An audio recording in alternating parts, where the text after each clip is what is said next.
el tema del cobro de expensas. Podríamos hablar de que es no sé si el tema estrella, pero en todo caso el tema más interesante que se plantea dentro de las convivencias de los condominios. Para empezar, vamos a empezar definiendo desde el punto de vista técnico-jurídico a lo que el legislador y lo que el derecho boliviano entiende por expensa. ¿Qué es la expensa? La expensa, según la ley de propiedad horizontal, es el aporte que cada copropietario tiene que hacer para el mantenimiento de los elementos comunes.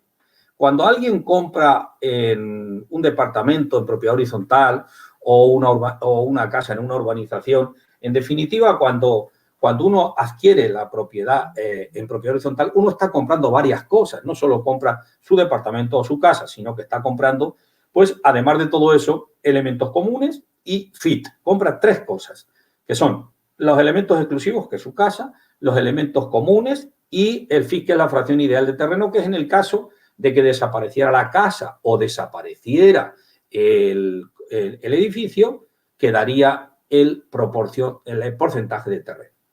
Como consecuencia de eso, los elementos comunes requieren un mantenimiento, una conservación, para que su uso y goce sea el más adecuado.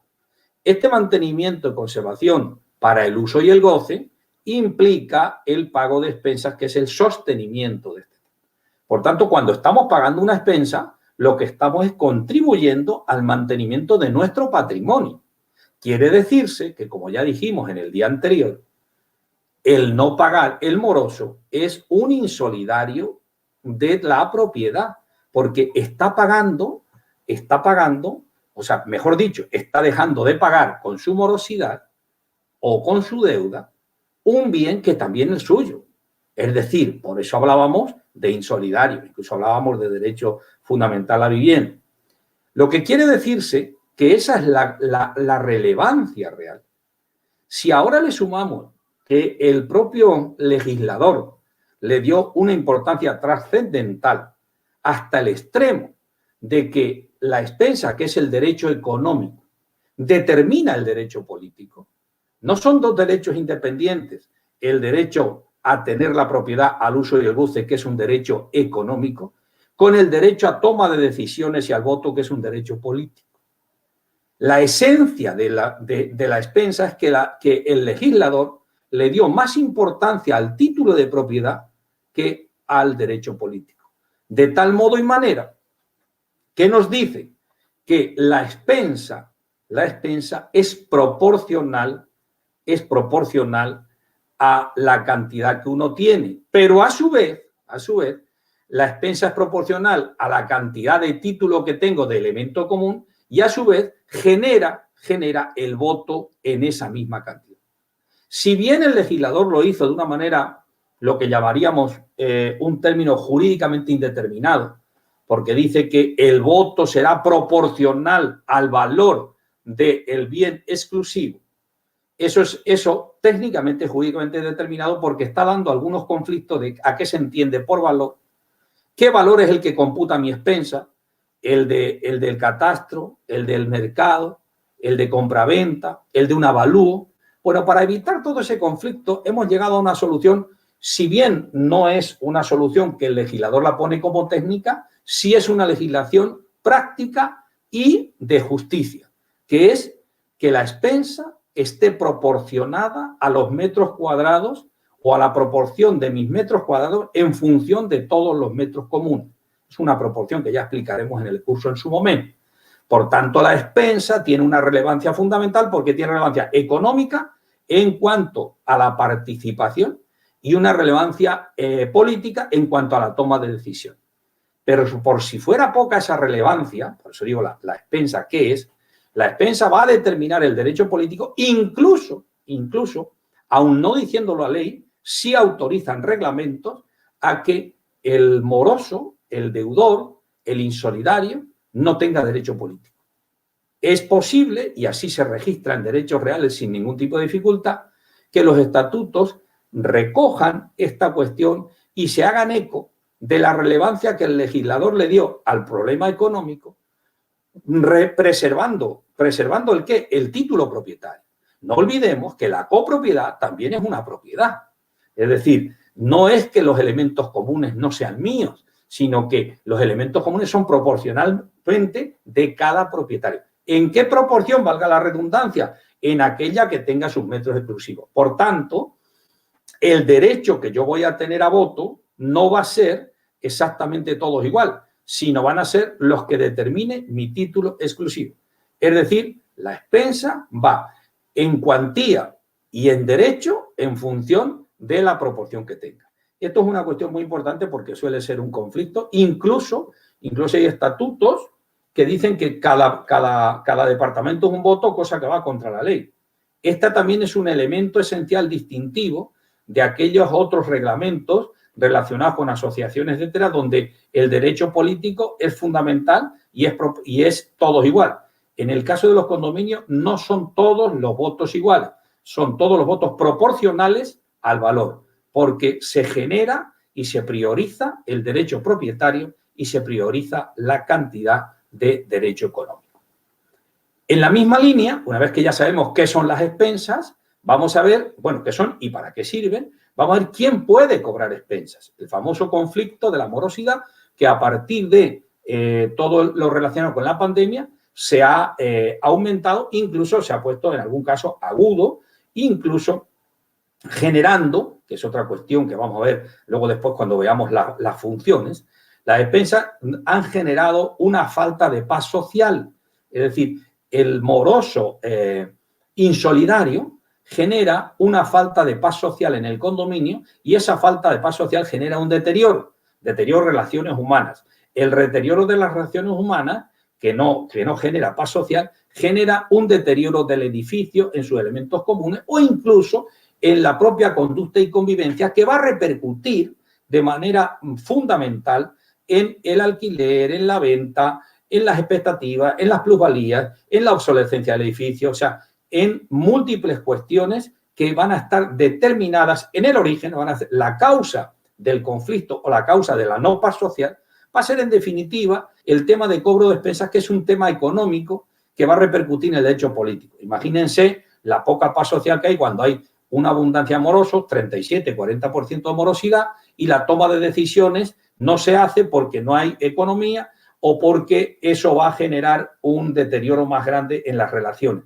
Entonces, es fundamental este tema. Por tanto, vamos a ver ahora en este momento quién le corresponde, a quién es la responsabilidad del cobro de estas expensas y de quién es la responsabilidad de que estas expensas no se deterioren, no se dilaten o incluso no generen esta falta de convivencia o incluso esta falta de paz social que a su vez tiene una repercusión económica. Bueno, pues la ley es clarísima y el Código Civil también. Le corresponde exclusivamente al administrador. Al administrador legal del condominio, que ya sea una persona física, jurídica, una persona profesional, una persona individual, una persona colectiva. No vamos a entrar en eso ahora porque ese no es el debate, lo abundaremos en el curso. Aquí solamente vamos a decir que es el administrador. El administrador, entendiendo por administrador el que entiende la ley de propiedad horizontal y el Código Civil, es el legitimado. ¿Legitimado qué es? ¿Qué quiero decir cuando hablo de legitimación? Cuando hablo de legitimación hablo de dos cosas. Una que es el titular del derecho y otra que es el que puede ejercer ese derecho. Voy a explicar un poco a grandes rasgos para evitar estos problemas de la personalidad jurídica y todo este conflicto.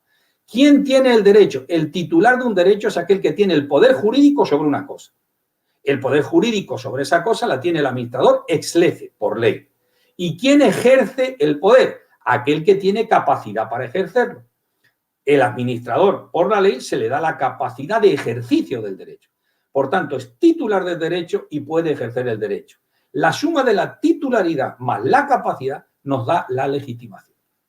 Hay instrumentos que son capaces y no tienen título.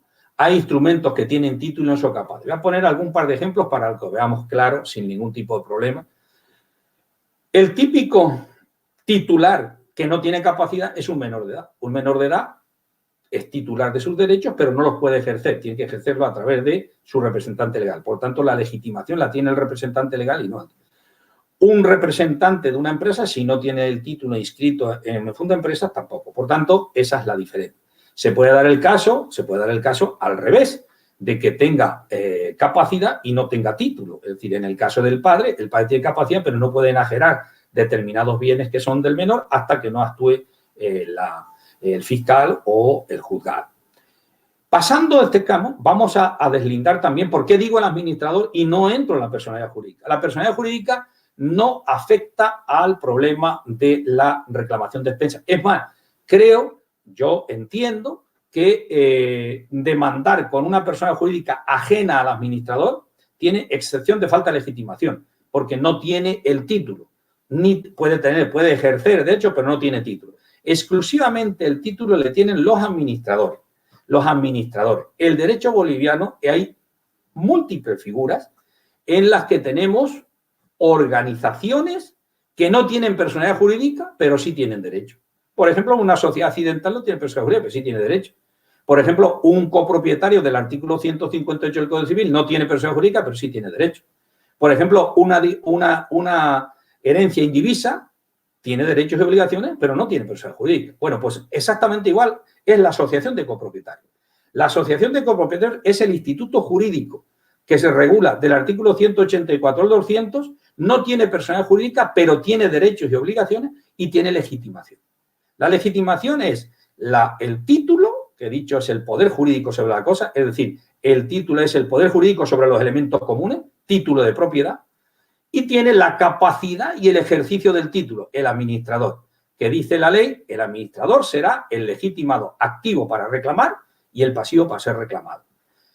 Este es un tema muy controversial, le vamos a deslindar perfectamente en el curso, pero yo quiero dejarlo avanzado, incluso si hay alguna pregunta luego después podemos contestarla, porque son temas tremendamente importantes que queden claros. Por tanto, resumiendo, el legitimado, el vestido de legalidad para cobrar es el administrador. Sin personalidad jurídica. La personalidad jurídica no afecta al cobro de expensas, afectará a otras cosas, que no vamos a entrar hoy, afectará a contratos, afectará a cuentas corrientes, etcétera, pero en ningún caso a expensas. ¿Y por qué digo esto? Porque lo dice el Código Civil en el artículo 184 al 200 y en particular en el 197. Entonces, el tema queda fácil. La única persona capaz de poder cobrar expensas desde el punto de vista técnico-jurídico es el administrador. Y, además, es el único legitimado en base a la ley.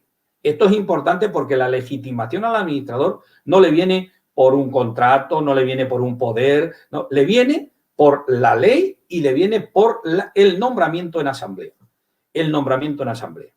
Finalmente, voy a abordar qué elementos, he dicho primero concepto, luego elemento subjetivo, quién cobre, y ahora voy a poner elemento objetivo, es decir, qué tiene que cumplir el documento de expensas para que sea un título ejecutivo. El documento de expensa, la reclamación de expensa, para poder ser cobrada, con arreglo al artículo 370, apartado 5, que es un título ejecutivo, pero si leemos con detenimiento el Código Procesal Civil en el 379, apartado 5, nos vamos a dar cuenta que el legislador dice taxativamente, será título ejecutivo las expensas, ojo, y dice, en el régimen de propiedad horizontal. Es decir, nos está llevando estrictamente a la naturaleza jurídica de la propiedad horizontal. En el caso de que no haya propiedad horizontal, condominios abiertos, semiabiertos, UPIB, asociaciones, urbanizaciones, que no tengan naturaleza jurídica, no tienen título ejecutivo. Van a cobrar expensas con título ordinario.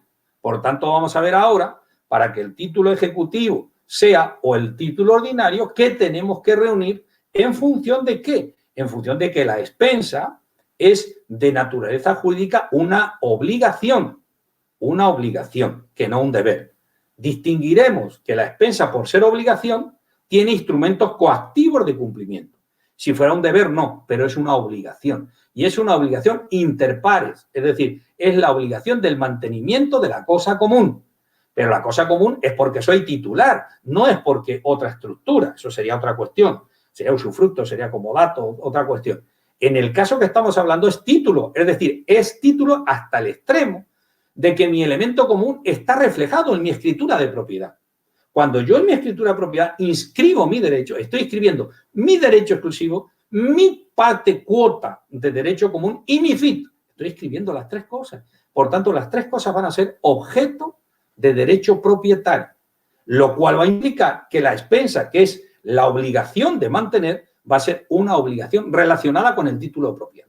Esta obligación del título propietario me va a conllevar, por ley, Código Procesal Civil, un título ejecutivo en el régimen de propiedad exclusiva, exclusivamente. Si no estamos en régimen de propiedad horizontal, vamos a tener un título ordinario. En los dos casos, tanto en ejecutivo como en ordinario, tengo elemento coactivo de cumplimiento. Esto es muy importante porque no solo eso de que si no hay personalidad jurídica no me puede demandar, falso. Puedo demandar con personalidad jurídica, sin personalidad jurídica, con propiedad horizontal y sin propiedad horizontal. Entonces, esto va a quedar suficientemente claro. El único tema es que para yo poder demandar tengo que tener un título. ¿Por qué? Porque el deudor del elemento común, el insolidario moroso, que decíamos el otro día, tiene también el derecho a debido proceso y a seguridad jurídica. Para conseguir el debido proceso y la seguridad jurídica, tengo que habilitar el procedimiento. Y el procedimiento no es tomarme la fuerza por mi mano, dice la sentencia del 2015 en el webinar del sábado pasado, es respetar el proceso. Y en esa misma sentencia dice, no tiene sentido que yo me tome la justicia por mi mano cuando el legislador me ha generado un instrumento coactivo de cumplimiento, que será o juicio ordinario o juicio ejecutivo. Nos vamos a limitar ahora al juicio ejecutivo porque estamos en expensas en propiedad horizontal. No obstante, vamos a tocar lo demás por si acaso también. Y bien, ¿cuál sería el elemento de forma? El webinar hoy tiene la estructura de concepto, elemento subjetivo, quien cobra, y ahora voy a hablar el elemento objetivo, qué es lo que se cobra. Se cobra un instrumento que es la expensa que tiene que tener necesariamente y como elemento esencial de forma. Es un elemento formal y la carga de la prueba está invertida. El moroso no tiene que probar que es moroso. El condominio tiene que probar que es moroso. Y para probarlo, la carga de la prueba necesita el elemento de prueba. El elemento de prueba en el proceso contencioso del 379 requiere dos elementos. Uno, un elemento suficiente y un elemento necesario. El elemento necesario es de forma que tiene que estar recogido en el reglamento inscrito en derechos reales y en el acuerdo de asamblea la cantidad de expensa y la forma de cobro. Y otro elemento es material, que lo que se pretende cobrar con la expensa tiene que ser un líquido, tiene que ser un crédito líquido, vencido y exigible. ¿Qué nos va a decir este asunto? Este asunto nos va a decir que si no tengo esta parte, que es el elemento objetivo del cobro de expensas, que es el título, no puedo cobrar las expensas. Se nos está dando el caso, y es lo que queremos suplir ahora, en el próximo, que ya ahora explicaremos en qué consiste el curso, queremos suplir porque estamos viendo que el 90% de la mora o el 90% de la deuda no se puede cobrar porque no tiene el elemento objetivo de cobro para poder hacer uso del instrumento coactivo. El elemento objetivo es la formalidad del cobro, o sea, la formalidad de la carta de pago, así como la deuda líquida vencida y exigible. Y el elemento coactivo es el juicio monitorio o el juicio ordinario. En este caso vamos al monitorio porque el ordinario pertenece fuera de la propiedad horizontal. Y con esto estaría clarísimo en el ámbito en el que estamos. Nos tenemos que desenvolver en el cobro de expensas en un ámbito formal, un ámbito legal y un ámbito subjetivo y objetivo. Formal significa ajustarnos a la ley y al reglamento. La ley nos habla de un reglamento, si bien el código y la ley boliviana requiere, tiene alguna dificultad de entendimiento porque no exige, no es obligatorio un reglamento. El artículo 14 y 15 de la ley dice deberá, no dice que tendrá que tenerle, lo cual nos originó una serie de problemas. Por tanto, un elemento fundamental del que hablaremos en otro curso es el reglamento, pero ahora lo vamos a tocar. Ese sería el elemento formal. Del elemento formal pasaríamos al elemento subjetivo, es que el administrador esté nombrado adecuadamente y tenga capacidad para hacer estas cuestiones, solo por ley, y de ahí pasaríamos al elemento coactivo, que es generar el proceso donde vamos a recuperar la expensa. Para acabar, quiero dejar muy claro que estas formas de cobro tienen que ser todas, valga la redundancia, con la formalidad que la ley prevé. No podemos tomarnos la justicia por nuestra mano, está prohibido por la legislación y prohibido por el Tribunal Constitucional, ya en su sentencia famosa 2015, y bueno, por mucha costumbre que sea la de tomar la justicia por su mano, de cortar servicios, etcétera, entiendo que es mucho más eficaz, más eficiente, así lo dice también en los tribunales, usar elementos coactivos. Los elementos coactivos son muchísimos, es decir, no solamente tenemos el elemento coactivo del juicio, sino tenemos medidas cautelares, juicios preliminares, conciliaciones previas, calendario de pagos, plan de pagos, o sea, hay muchísimos elementos para cobrar. Si ya no hay ninguno más, el legislador nos ha dado el elemento coactivo judicial que conlleva algunas cuestiones importantes. Tenemos un instrumento para mí ideal, muy poco usado, que es el artículo 305 y el 310 del Código Procesal Civil, donde tenemos unas medidas preliminares absolutamente expeditivas, que son las medidas cautelares que se pueden tomar. Con esto queda hecha la introducción, queda hecho un poco el contexto, el contenido que vamos a tratar y la relevancia del asunto. Entonces, paso al doctor Domínguez a que usted siga con el transcurso del webinar y si hay alguna cuestión me someto con mucho gusto a lo que todos ustedes deseen. Gracias. Muchas gracias, doctor, por tan brillante exposición.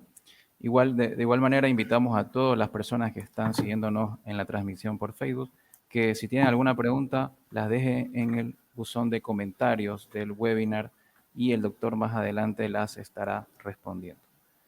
Como segunda parte, damos la bienvenida al doctor Mauricio Paz Villagómez, abogado asociado del consorcio JM Velasco y Asociado, que nos estará interponiendo unas cuestionantes respecto a la temática del webinar de hoy. Él igual, en eventos futuros, estará presentando nuevos cursos, así que le damos la invitación, doctor Mauricio, al webinar. Muchas gracias, querido doctor Jorge Domínguez. Buenas tardes, doctor José María Velasco. Muy buenas tardes. Director del consorcio asociado. La pregunta que tengo para usted, doctor, es la siguiente. ¿Cuál es la dificultad o el problema que actualmente están atravesando los condominios? Hay un problema estrella que es el que estamos tocando. El problema estrella es la deuda, porque los condominios todavía no tienen el concepto de que mantienen su propiedad. Es decir, o sea, nos sorprende cómo ese insolidario moroso se jacta de que es un vivo por no pagar cuando resulta que no está pagando su propiedad. Es decir, no hay el concepto de que es una copropiedad y de que yo soy una parte indivisa, y mucho menos el concepto de que yo soy propietario del FIT. Es decir, eso no hay esa. Eso por un lado. Y por otro lado, esto genera, como he dicho antes, una falta de paz social. La falta de paz social significa que, bueno, hay una cierta dificultad de convivencia, incluso se van deteriorando las cosas y aquellos buenos pagadores se aburren de no hacerlo. También es cierto que todavía no se ha planteado este esquema que queremos poner en marcha de los elementos coactivos contra los insolidarios. Entonces, resumiendo, yo diría dos problemas estrella. El primer problema, el económico, originado a su vez por los que no pagan o por estos insolidarios, como digo, y el segundo problema, no menor que ese, la falta de paz social y la falta de cohesión social dentro de los condominios. Cada uno tiene una problemática que la podríamos ver con detenimiento, aunque no creo que sea el momento procesal ahora, pero así es. Muy bien, doctor. Es un problema que está surgiendo en los condominios frecuentemente. Las personas que radican en este lugar, que son compropietarios, se hacen la pregunta, ¿no? Una vez respondiendo a la pregunta, hay otra pregunta, la cual dice, ¿qué instrumento se requiere para hacer el cobro de las expensas? Hay personas que desconocen qué hago yo como copropietario o qué hace la administración para que yo cobre esto que la anterior gestión adeudó, por ejemplo. Bien, efectivamente eso es yo diría que esta es la causa, dicho así, del mal causado, ¿no? Es decir, ¿cuál es el problema? El problema es que he dicho antes algo en la última parte del webinar importante. El cobro de expensas necesita un título formal. La formalidad del título es que tiene que tener forma en cuanto a que esté en el reglamento, esté en la asamblea aprobado y fondo, que sea líquido, vencido y exigible. Todo eso conlleva un problema añadido que es la carga de la prueba. La carga de la prueba significa que la prueba la tiene el condominio, tiene que probar que el deudor es el deudor, por la seguridad jurídica y por el debido proceso. Que eso le cuesta bastante entenderlo al personal del condominio, pero es así. Entonces, ¿cuál sería el instrumento? El instrumento único, que también haremos un curso sobre ello, yo entiendo que va a ser el siguiente, lo hablaremos ahora ahí en el consorcio, es el reglamento. El reglamento es la estructura de la arquitectura del edificio de condominio. Arquitectura social, no arquitectura... la arquitectura jurídica del condominio se llama reglamento. Reglamento es la estructura de funcionamiento del condominio. Si no tenemos reglamento, no tenemos nada. ¿Qué problema tiene esto? Un poco a lo que usted preguntaba antes. Que el reglamento, a su vez, también tiene un instrumento de formalidad. Y nos dice el Código Civil que el reglamento le podemos cambiar cuantas veces queramos, pero tiene dos instrumentos fundamentales. Uno de forma y otro de fondo. El instrumento de forma es que tiene que ser un reglamento aprobado en asamblea y elevado a escritura pública. Elemento de fondo es que no puede contradecirse con el artículo 197, 194 y 196 de la ley. Por tanto, no es un reglamento cualquiera y no hay libre dibujo. La ley lo dimite. Y además, siguiendo en la tesis del perfeccionamiento de los bienes inscritos en registro, el artículo 1483 del Código Civil, nos dice que el perfeccionamiento es cuando se inscribe en derecho real. Bueno, por tanto, el reglamento, quede claro, tiene que tener un instrumento de forma, que es recoger lo que la ley pide, y segundo, y tan importante como lo primero, el reglamento se inscribe en derechos reales. No tiene legitimación el reglamento inscrito ni en la gobernación ni en ningún otro registro que no sea derechos reales. Esto yo sé que es debate, yo sé que es tremendamente contradictorio, incluso disruptivo en lo que estamos. Pero el reglamento que vincula el título ejecutivo de una expensa en propiedad horizontal solo tiene un instrumento de perfeccionamiento, que es la inscripción en derechos reales.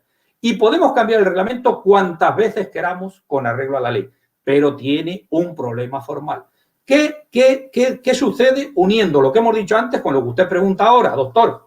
Pues que resulta que si no tenemos un reglamento aprobado en asamblea, ajustándose al Código Civil, no dibujo libre, ese reglamento tiene que tener expensas, ese reglamento tiene que tener tres cuerpos: reglamento general, reglamento disciplinario que diga cuáles son las conductas y sancionador que diga la cuantía de la sanción. Y todo eso, aprobado en asamblea, elevado a escritura pública, elemento formal y presentado en derechos reales, no tenemos título ejecutivo, no tenemos herramienta de cobro. Por tanto, la arquitectura legal del condominio es el instrumento imprescindible para poder cobrar expensas. Muy bien, doctor. La última pregunta que le haría a usted como profesional es la siguiente. ¿Qué recomendaciones daría usted como experto en la materia a las personas que no están en este momento en la transmisión, no están siguiendo la transmisión del Facebook Live? Básicamente dos. Una, la que he dicho antes. Los problemas del condominio no son problemas económicos, son problemas legales. Todo el mundo cree que su problema es cobrar. No, su problema es cómo puede cobrar. Es decir, lo que tenemos que tener en cuenta es que la deuda no es cobrable, la expensa no es cobrable si no tengo instrumento de cobro. Por tanto, hay que tener en cuenta que nosotros, primer instrumento, o sea, primera recomendación sería tener un reglamento adecuado a todo lo que hemos dicho antes. un reglamento formal, no de dibujo libre, etc. Y la segunda sería que el administrador ejerza como administrador. No que el administrador sea un mandado, sea un mandado del directorio. El administrador no es ningún mandado. Es decir, en este momento tenemos en el despacho demandas de propietarios contra los administradores por omisión. Es decir, el administrador es también responsable por omisión. Por tanto, los dos instrumentos necesarios y recomendables son, por un lado, el reglamento y por otro lado, el administrador que ejerza la administración. Para esto, como colación, digo que lo que traducimos es que los condominios no tienen problemas económicos, los condominios tienen problemas jurídicos.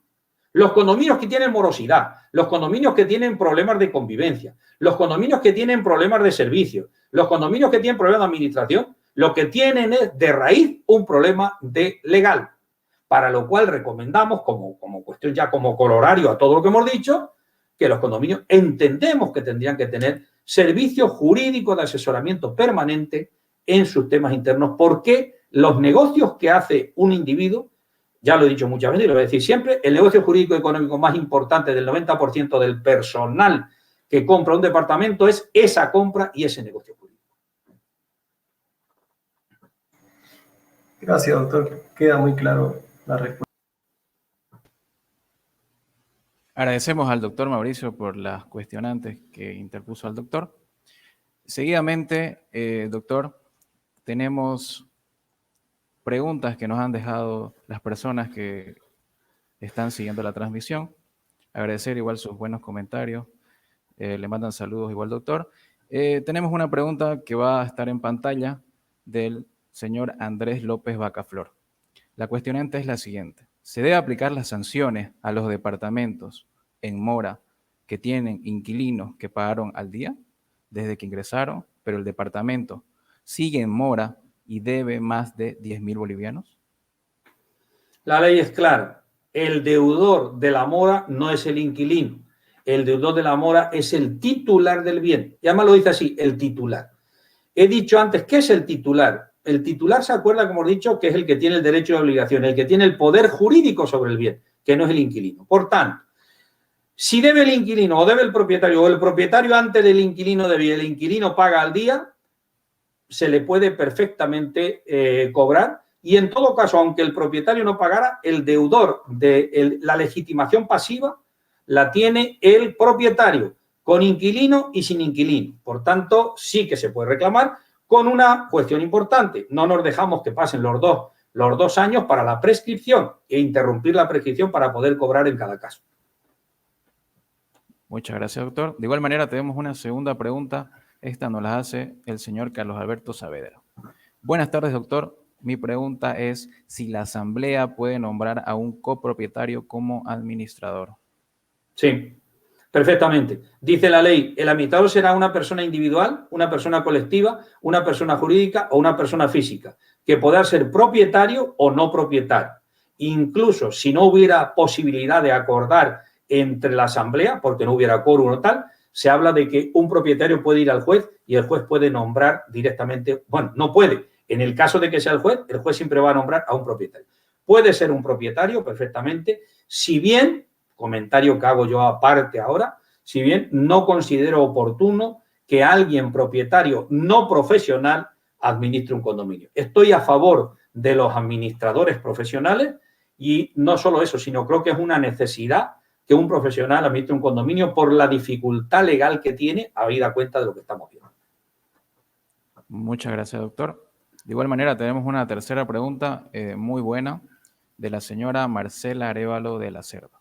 Buenas tardes, la consulta es, ¿qué mecanismos tiene el copropietario de reclamar cuando la administración ha fiado una expensa que no corresponde con la realidad de los gastos? Es decir, se cobra mucho más de lo que se necesita para cubrir los gastos de mantenimiento. Bueno, tiene dos opciones. La primera, impugnar el acta de asamblea donde se celebró o se acordó este tema.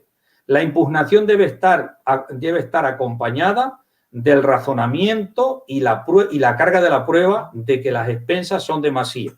Para eso hay que adjuntar un coeficiente del porcentaje por metro cuadrado en función de los metros comunes. En el caso de que no se le haga, la ley es clara, puede ir al juez civil a impugnar la prueba. Si además esas expensas obedecieran a una mejora no obligatoria, sino una mejora voluntaria de la Asamblea, se necesita unanimidad. Por tanto, podía impugnar la validez de la Asamblea. Primero se impugna ante la Asamblea en recurso de reposición y después se va a la jurisdicción ordinaria. Perfecto, doctor. Agradecemos a las personas que están siguiendo la transmisión por sus preguntas. De igual manera, en videos vamos a estar respondiendo a sus cuestionantes.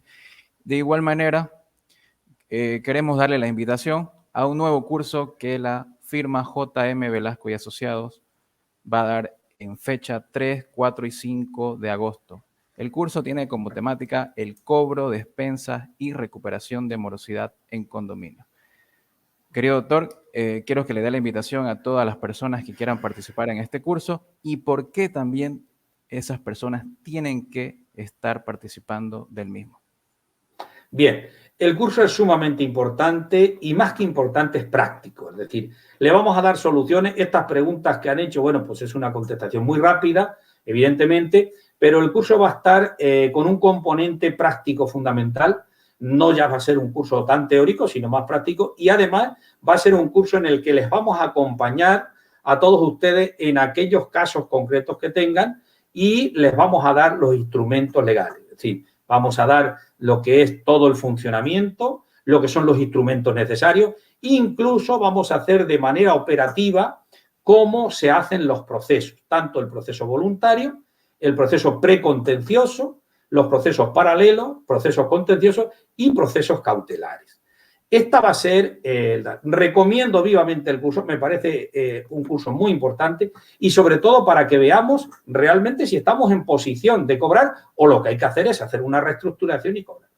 Esa sería la esencia, ¿no? Es decir, y ese es el motivo del curso porque nos interesa muchísimo que todos seamos conscientes de que la dificultad que se viene es como para estar en regla y sobre todo, bueno, tristemente una vez más, acabar con esta insolidaridad dentro de los copropietarios en un instrumento tan importante como es el hábitat, que ya dijimos el otro día, que hasta la Constitución Política del Estado habla de que es un derecho fundamental. Esa es la esencia del curso.